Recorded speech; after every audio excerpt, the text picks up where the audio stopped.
Controversial theatre performance advertised for a black-only audience, away from what organisers called the white gaze.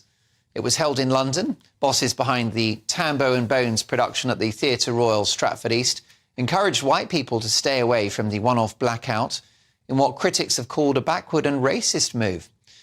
We want to know what theatregoers thought of it all, so we sent Dan Wootton's senior producer, the brilliant Ben Leo, down to get the other side of the argument.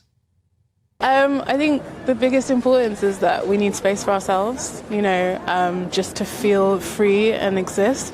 Is that what they'd call the white gaze? I think so. I think that's part of it. What do you think of that term? I mean, it's accurate. I think spaces where people can just be free, be open and feel comfortable are necessary for all community. What's wrong with white people? What's wrong with them?